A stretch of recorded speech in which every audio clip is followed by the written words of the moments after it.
اللہ پاک کے نام سے شروع جو نہایت مہربان رحمت فرمانے والا ہے۔ بے شمار درود و سلام خاتم الانبیاء صلی اللہ علیہ وآلہ وسلم پر۔ ہمارے آج کے سبق کا عنوان ہے تشدید۔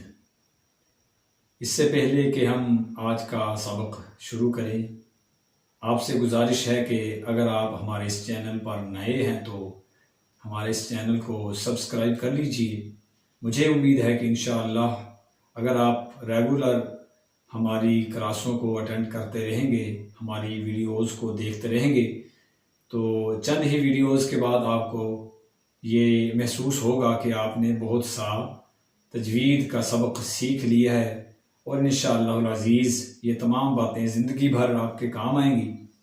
آپ سے گزارش ہے کہ ہمارے اس چینل کو سبسکرائب کر لیجئے، خود بھی سیکھیں اور اپنے دوست احباب کو بتائیے، ان کو دعوت دیجئے اور آگے اس کو اپنے بچوں تک بھی منتقل کیجئے تاکہ وہ ہمارے لیے ثواب جاریہ کا باعث بن سکیں۔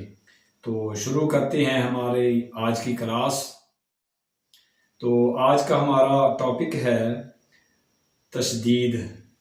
یاد رکھیے، تشدید اس علامت کو کہتے ہیں جو کسی حرف کے اوپر 3 دندانوں کی شکل میں موجود ہوتی ہے، اس کو تشدید کہتے ہیں، اور جس حرف پر یہ تشدید موجود ہو اس کو ہم مشدد کہتے ہیں۔ جیسا کہ نام سے ہی ظاہر ہے کہ تشدید تشدد سے ماخوذ ہے۔ تشدد کا مطلب ہوتا ہے سختی، تشدد، سختی، زور وغیرہ۔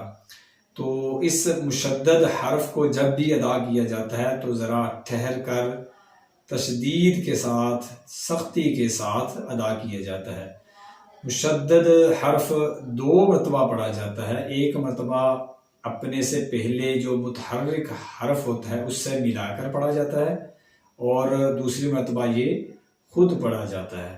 مثال کے طور پر ایک لفظ ہے انا، پہلے ہے یہ لفظ ان اور اس کے بعد نا۔ پہلے ان، حمزہ کو نون کے ساتھ ملا کے ان، حمزہ نون زبر ان، پھر نون زبر نا، تو اس کا مجموعہ انا بن جاتا ہے۔ تو یہ مشدد حرف اصل میں 2 مرتبہ پڑھا جاتا ہے، ایک مرتبہ اپنے سے پہلے جو متحرک حرف ہے اس سے ملا کر، اور دوسری مرتبہ یہ خود پڑھا جاتا ہے۔ اور اس کے علاوہ یہ بات بھی یاد رکھنے والی ہے کہ جب بھی نون مشدد ہو یا میم مشدد ہو، یعنی جب نون پر یا میم پر تشدید آ جائے، ان پر شد موجود ہو، تشدید ہو، تو ایسی حالت میں اس نون پر اور اس میم پر غنہ کیا جائے گا۔ غننے کا مطلب ہوتا ہے ناک میں آواز کو لے کر جانا، جیسے کہ ان، یہ ناک میں آواز، یہ آواز ناک میں، تو اس کو غنہ بولتے ہیں، غنہ کہتے ہیں۔ جب بھی نون مشدد یا میم مشدد آ جائے وہاں پر ہمیشہ ہر حالت میں غنہ کیا جائے گا، غنہ کر کے پڑھیں گے، یعنی اس نون کی اور اس میم کی جو مشدد ہو اس کی آواز ناک میں لے کر جائیں گے، اس کو ہم غنہ کرنا کہتے ہیں۔ چند الفاظ کی ہم مشق کرتے ہیں جو کہ تشدید کی صورت میں ہم دیکھیں گے۔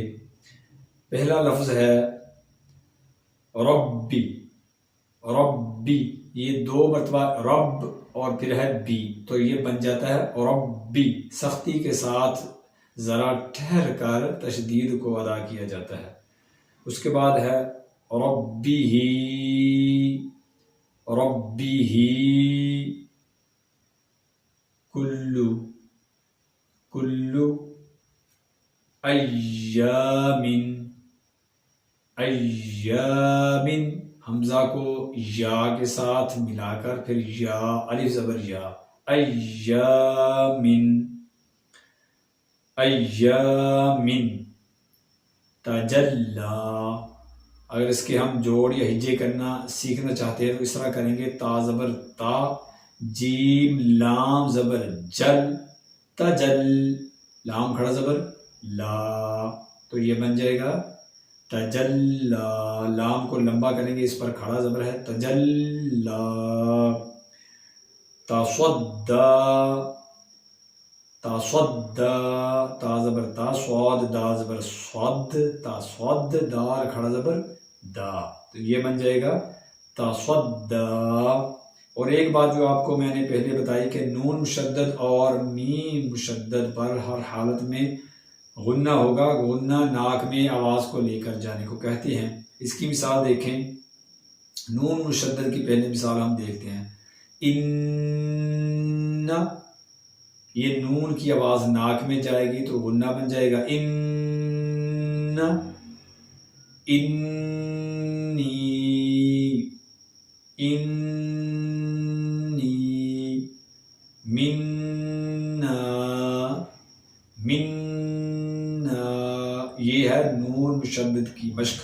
اب دیکھیں میم مشدد، جس میم پر تشدید ہو اس کا غنہ، اس کو میم کی ادائیگی کیسے کرتے ہیں، ثم، ثم، ولما، ولما، ولما، یہ میم مشدد کی مشق ہے۔ اس کے علاوہ جتنے بھی تشدید کے الفاظ ادا کیے جائیں گے ان میں غنہ نہیں کریں گے، صرف نون مشدد اور میم مشدد میں غنہ کیا جاتا ہے۔ غنے کی پہچان کا ایک اور بھی طریقہ ہے کہ اپنی ناک کو پکڑ کر آپ نے آواز کو نکالنا ہے، تو آپ کو محسوس ہوگا کہ آپ کی اس ناک سے غننے کی آواز آئے گی، یوں اس طرح محسوس ہوگا، تو آپ کو پتہ چل جائے گا کہ غنہ کیا چیز ہوتا ہے۔ تو آج کے لیے اتنا ہی، امید ہے کہ آج کا سبق آپ نے ذہن نشین کر لیا ہوگا۔